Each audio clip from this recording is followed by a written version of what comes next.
Go away. But Jesus wasn't done, because Jesus had anew to speak over Peter's life, and we're going to say it in a minute. Jesus had something he still wanted to do with Peter. Isn't it interesting that Jesus restored his circumstances, but he wasn't finished with the restoration? It was a deeper restoration that Jesus was pursuing. Jesus turns to Peter in verse 11, and he says, "Don't be afraid. From now on, you are going to fish for people." So they pulled their boats up on the shore. They left everything and followed him. Peter had a broken place, and Jesus was going to make him new. And I don't know if this has happened to you before, but I know I've experienced it in my own life. When we are in a broken place, quite often, God will speak a word over our life of the new that he is intending to create in us. And he speaks over Peter, and he says, "You may be in a broken place right now, but Peter, I'm going to make you a fisher of men. I'm doing something totally new in your life. This whole journey in this boat, you're going to end up changed. Like, you're still going to be fishing, but it's going to look completely different. I'm going to make you new." Peter had no idea what that meant. No idea what that meant. But Peter got up and he followed. Now, it was the greatest catch that Peter had ever had in his life, probably the greatest catch on the Sea of Galilee. I want you to think about what could have happened.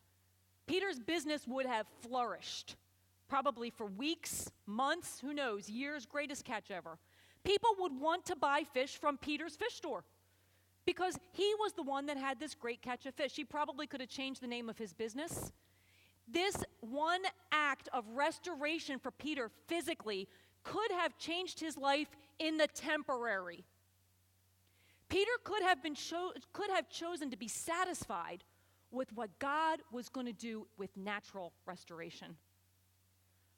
But when Jesus said, "I'm going to make you a fisher of men, so I want you to leave your boat and follow me," Peter wasn't only leaving behind his boat. It says they left everything. What else was Peter leaving behind? He was leaving behind the fish. He was leaving behind his miracle. Jesus had just worked a miracle in the natural for Peter. But Peter recognized that the miracle in the natural is just to draw me closer to the miracle worker. You know, when you are restored, I don't want to just be restored for right now and temporary. The places where I need restoration, I don't want just restoration in the natural. I want to know the one who restores. And that is what Peter did. And the disciples. They left behind what Jesus had done as a miracle to follow the miracle worker. There was a problem in Peter's life. He had a challenge. Jesus stepped into the boat. He gave Peter a miracle, the impossible. But he said, "Come and follow me." Wherever we are in restoration, boat by boat by boat, we need to focus on the miracle worker, the one who restores. That's really what it's all about. So Jesus was making Peter new. He was actually making him a fisher of men. And I want you to see who was the first fisher of men here. Jesus.